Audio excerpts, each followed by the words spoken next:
ils étaient détectés et arrêtés. La Bible. Dans la Bible, il est dit que avec Jésus-Christ avait été clôturée officiellement la liste des prophètes. En fait, si on lit le Nouveau Testament, pas à diagonale, mais à profondeur. Mais comment se fait-il que, avec Simon Kimbangu, on se soit retrouvé encore devant un prophète? Oui, je vous ai suivi, mais dans la Bible, il n'a pas été dit que c'est le dernier, puisque lui-même Christ avait dit en Jean chapitre 14, versets 12 à 18, que je vous enverrai le consolateur, l'esprit de vérité, qui restera avec vous éternellement, que le monde ne connaîtra pas, mais vous le connaîtrez parce que vous vivrez, vous serez avec lui. Selon vous, c'est Simon Kimbangu? Pardon? Selon vous, c'est consolateur, c'est Simon Kimbangu? Bien sûr, c'est Simon Kimbangu parce qu'il avait dit... Et pour les pratiquants du judaïsme, c'est qui? Ça, je peux tout simplement vous assurer ceci. L'esprit de vérité promis par Jésus-Christ, c'est Simon Kimbangu parce qu'il a dit il va se manifester, il posera des signes, des actes ou bien des miracles comme moi et plus que moi. Et ça a été vécu. Et nous le vivons jusqu'aujourd'hui parce que les miracles ne se sont pas arrêtés en 21. Rien que par les cantiques que nous chantons, les cantiques qui ne sont pas composés mais inspirés. Par des gens même qu'on peut dire des illettrés. Par exemple, oui. Traduisons ça en langue Congo, un sadici. Oui. Un sadici, c'est lui qui aide. Déjà, Simon Kimbangu aide les malades. Cet homme qui est né de Kouyela, de Louis, qui commence à guérir les malades, qui ressuscite les morts. Mais en somme, qui est-ce que je vois là-bas? C'est l'Esprit Saint qui guérit par Jésus-Christ. Je ne vois plus cet enfant de Kouyela et de Louésie, mais voilà, celui-là, parce qu'il console, il aide, il ressuscite par la puissance. Il n'y a pas de confusion à faire là-dedans. Pour celui qui croit, je crois qu'il n'y a pas de confusion à faire, mais pour celui qui ne croit pas, la confusion peut toujours persister, mais néanmoins l'information est passée à celui qui la reçoit de la prendre dans la disposition spirituelle dans laquelle il se trouve. Ceci dit, je crois qu'il y a lieu d'amorcer l'étape suivante, c'est-à-dire voir l'église kibanguiste sur le plan temporel. Dans la conclusion, il y a certains éléments qui pourront éventuellement revenir pour ce qui concerne l'aspect spirituel. Sur le plan temporel, nous le savons, l'église kibanguiste a opéré des grandes réalisations. Nous avons vu quelques-unes de ces réalisations dans les documents de tout à l'heure.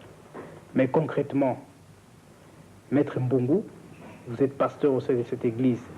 Est-ce que pouvons-nous avoir une idée globale de ce qu'a pu réaliser cette église sur le plan social et aussi sur le plan économique? De par son histoire, l'église kimbanguiste est sortie de la persécution. Et vous savez, le malheur, parfois, est une occasion de solidarité pour tous ceux qui sont opprimés. Et depuis ce temps-là, les kimbanguistes se sont rendus solidaires. Lorsque l'Église a été reconnue, structurée en association sans but lucratif, cette solidarité, cette collaboration, cette entraide s'est amplifiée parce qu'il fallait publiquement exister. Il fallait des temples pour prier. Il fallait recevoir les visiteurs. Il fallait nourrir les visiteurs. C'est pour cela que, dans un premier temps, vous verrez que l'église kimbanguiste va prier dans des hangars, sous des branches de rameaux, etc. Mais petit à petit, avec cet esprit d'initiative, n'ayant pas de vaches mères extérieures, ne comptant pas sur des dons extérieurs, et pour cause, l'extérieur a combattu cette église, nous ne pouvions que nous contenter et nous suffire de nous-mêmes. Et nous avons trouvé le système d'entraide par des collectes, par des dons. Je me souviens de ce que le chef spirituel a toujours dit, que des fidèles kimbanguistes ont donné leur maison pour en faire des écoles. Des fidèles kimbanguistes se sont mis enseignants sans salaire, sans être rémunérés. D'autres ont quitté tout simplement les fonctions qu'ils exerçaient pour se consacrer au travail de l'Église, pour son évolution. Et le fruit de tout ça aujourd'hui, c'est quoi?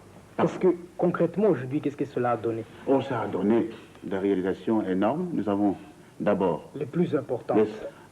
Les temples. Nous avons créé des temples à Boko, à Brazzaville, à Matadi, et je pense le plus grand de l'Afrique centrale, c'est bien le temple d'Ankamba. Et nous avons des centres agricoles dans chaque région. Nous avons des centres agricoles importants. Nous avons aussi à Kinshasa un centre agricole à Lotendele, au plateau de Bateke. Et nous avons également des résidences que nous construisons de nos propres mains. Nous avons des écoles que nous avons construites. Et nous avons des hôpitaux, des centres médicaux que nous avons construits. Bref, toute la structure aujourd'hui est l'œuvre des kimbanguistes eux-mêmes. C'est ça. Donc, cette église compte actuellement 5 millions de fidèles répartis sur le continent africain et aussi en dehors du continent africain, puisqu'il y a des kimbanguistes en France, en Belgique. C'est déjà un pas en dehors de nos frontières, disons en dehors de notre continent. Mais ici, sur place, il y a cette pratique qui est très célèbre dans le cadre de Kintwadi, l'Intisani. Vous permet d'avoir, de récolter beaucoup d'argent, ça il faut le reconnaître. Mais en fait, selon certains bruits ou certaines langues mal pendues, il paraît que l'argent ne profite pas à tout le monde. C'est un groupe qui profite au maximum de cet argent. Est-ce que vous partagez ce point de vue? Parce que nous devons faire la vérité autour de l'église kimbanguiste. Il faut la laver de tout soupçon. Je suis déjà intervenu à ce point lors d'une interview que notre directeur d'information avait faite à Kimbanzeke, justement en pleine Sisani. J'avais dit que, effectivement, comme vous l'avez dit, ces langues sont bien pendantes et mal pendues. Parce que, réellement, c'est tout simplement des gens qui sont de mauvaise foi. Il faut venir sur place. Rien ne vous empêche de venir assister à un culte, que ce soit à Kinshasa, à l'intérieur. Son éminence Dianguenda, ou les membres du collège, ou les pasteurs, ne s'emparent pas de ce fonds pour s'en aller chez eux et aller se nourrir ou se vêtir de cet argent. Car, moi je voudrais vous reposer la question, avec quoi construirions-nous tout ce que je viens de citer tout à l'heure? Les temples, les écoles, les hôpitaux, les centres d'accueil. Nous n'avons pas de donateurs extérieurs.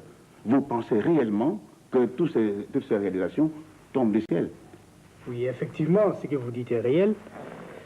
Vous réussissez à investir ces fonds que vous collectez régulièrement au cours des cultes, au cours de différentes manifestations telles que la célébration du centenaire. Mais cela n'empêche que, citoyen Bobé, vous êtes le directeur de l'information, cela n'empêche que, en réalité, il y a quand même certains kimbanguistes qui ne donnent pas de votre église l'image qu'on espère obtenir de ses fidèles. Notamment, il y a des préfets, il y a des directeurs d'école qui abusent de leur autorité, qui font que l'église kimbanguiste est parfois critiquée. Qu'est-ce que vous faites de ces fidèles? Je crois qu'on doit faire la part des choses, la différence entre église et les départements ou autres institutions qui fonctionnent au sein de l'église. C'est ça. Parce que Simon Kimbangu est né, son œuvre c'était l'évangélisation. On est arrivé à construire des écoles parce qu'on a chassé les enfants dont les parents étaient reconnus kimbanguistes des écoles missionnaires. On a fait allusion tantôt ici que l'église était reconnue officiellement. On avait l'autorisation de prier librement le 24 décembre 1959 et au mois de janvier, une semaine après, tous les enfants dont les parents étaient reconnus kimbanguistes ont été foutus à l'extérieur, chassés. C'est ainsi qu'on a commencé à enseigner les enfants sous des banquiers, etc. Quelques fidèles ont donné une partie, ont cédé une partie de leur parcelle.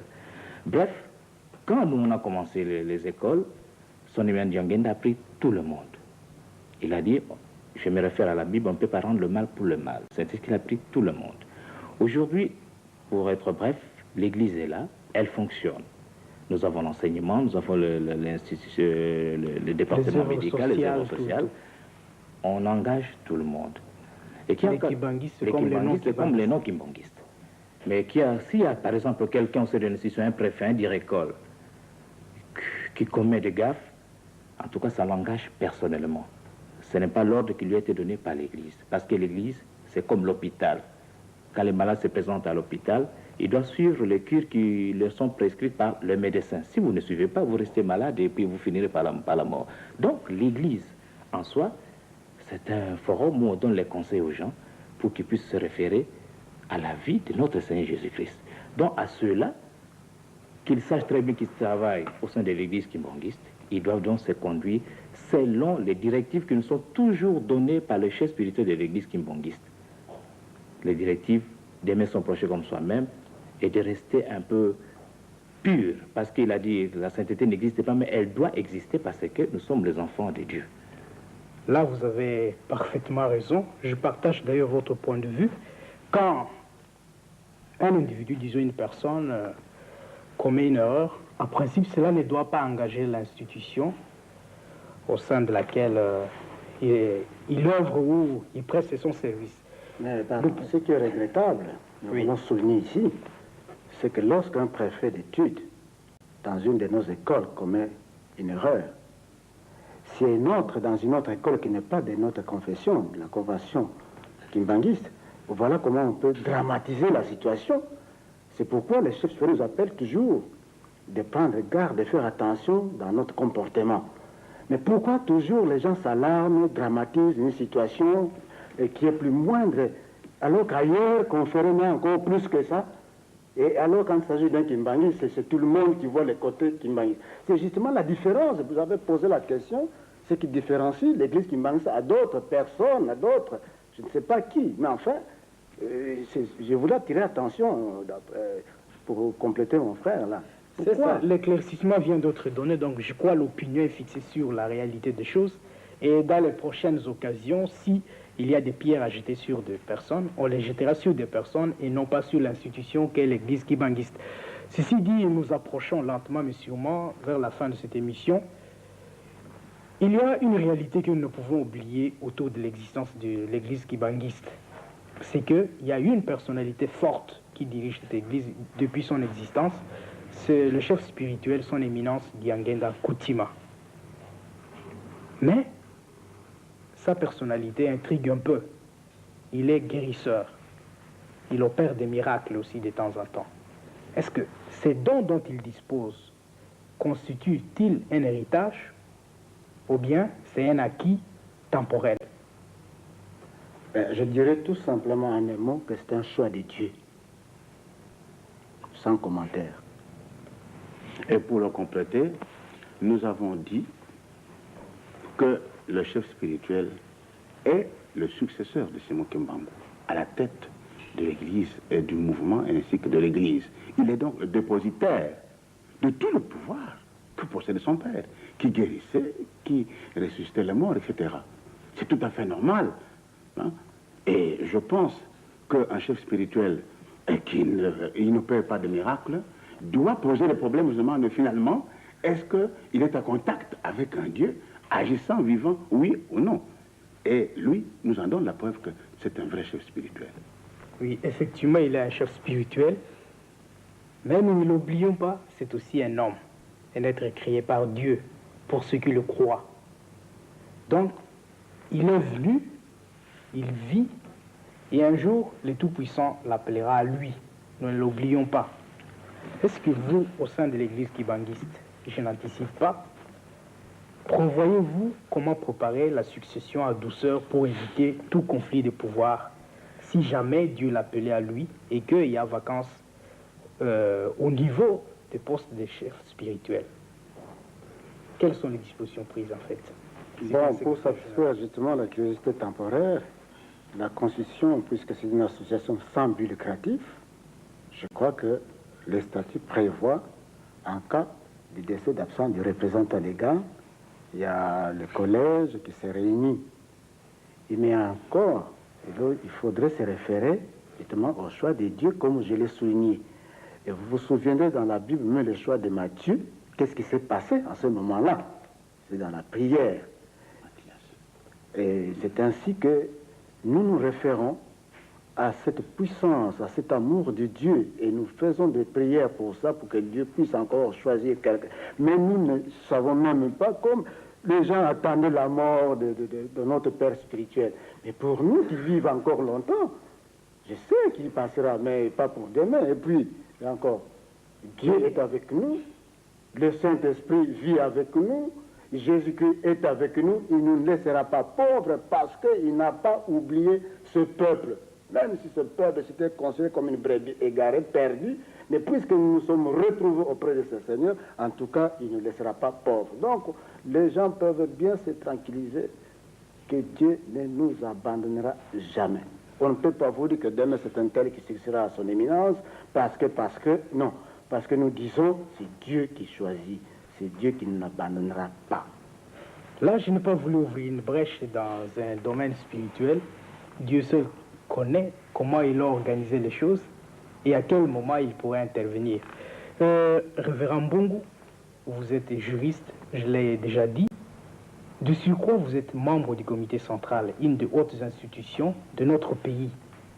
Mais puisque vous êtes conseiller juridique de l'église kibanguiste, est-ce que ces titres que vous revêtez des conseillers juridiques prouvent-ils qu'au sein de cette église, il existe beaucoup de problèmes à résoudre, ou tout simplement, c'est parce qu'il faut un encadrement au niveau temporel aussi?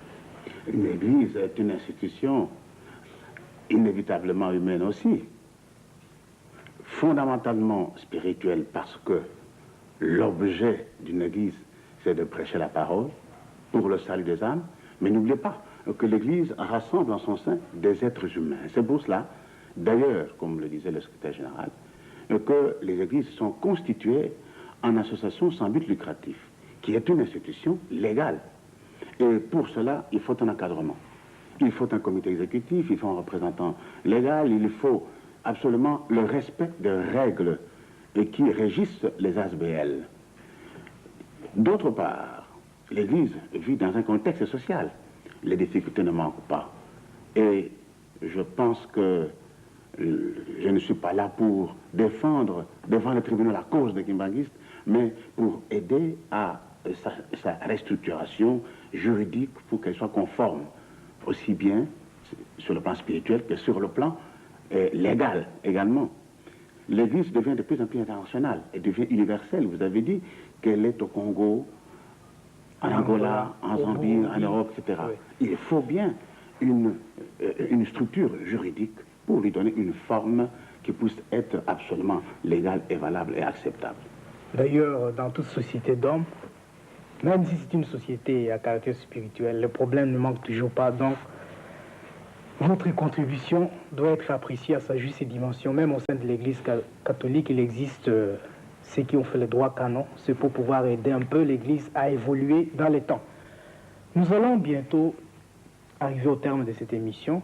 Nous avons eu pour thème principal le centenaire de la naissance du Simon Kimbangu et aussi l'évolution du kimbanguisme dans les temps. Vous avez participé au débat. Vous voyez les perspectives d'avenir, chacun selon les fonctions qu'il exerce au sein de cette Église. Mais si chacun de vous avait un vœu à émettre pour pouvoir clôturer cette émission de ce soir, quel serait le vœu de chacun de vous pour moi, au lendemain de la célébration du centenaire? Pour moi, en quelques secondes, j'inviterai tout simplement l'Africain à se ressaisir à l'esprit de la recherche, à retrouver ses valeurs spirituelles. Parce que Dieu, comme il a visité les autres continents, Dieu nous a visités. On comprenne un peu, on fasse un petit effort de découvrir un peu les forces vives qui existent dans notre pays, dans notre continent, de fréquenter nos milieux pour voir ce qu'il y a au juste. Au lieu d'être informés toujours par l'étranger, cherchons nous-mêmes à découvrir cette force spirituelle que nous avons. Ce n'est peut-être pas de la xénophobie, mais ce n'est pas aussi votre point de vue, peut-être, Révérend Mbongo. Je pense que je l'enchaînerai plutôt. C'est bien mon point de vue, mais en approfondissant encore davantage. C'est-à-dire que je voudrais vous inviter à une réflexion. Pourquoi pensez-vous le pouvoir colonial, qui était muni de toute sa puissance, de toute sa force s'est-il acharné sur une personne jusqu'à ériger son village en état d'exception, jusqu'à la condamner à mort. Et Pourquoi? l'avenir, comment vous l'entrevoyez? Toujours prospère, parce que voilà qu'elle évolue. Alors, pour clôturer, je dirais, nous demandons pardon à tous ceux qui nous ont offensés. Que Dieu, et nous avons oublié le passé, malgré que l'histoire continue, mais nous voulons être frères avec tout le monde.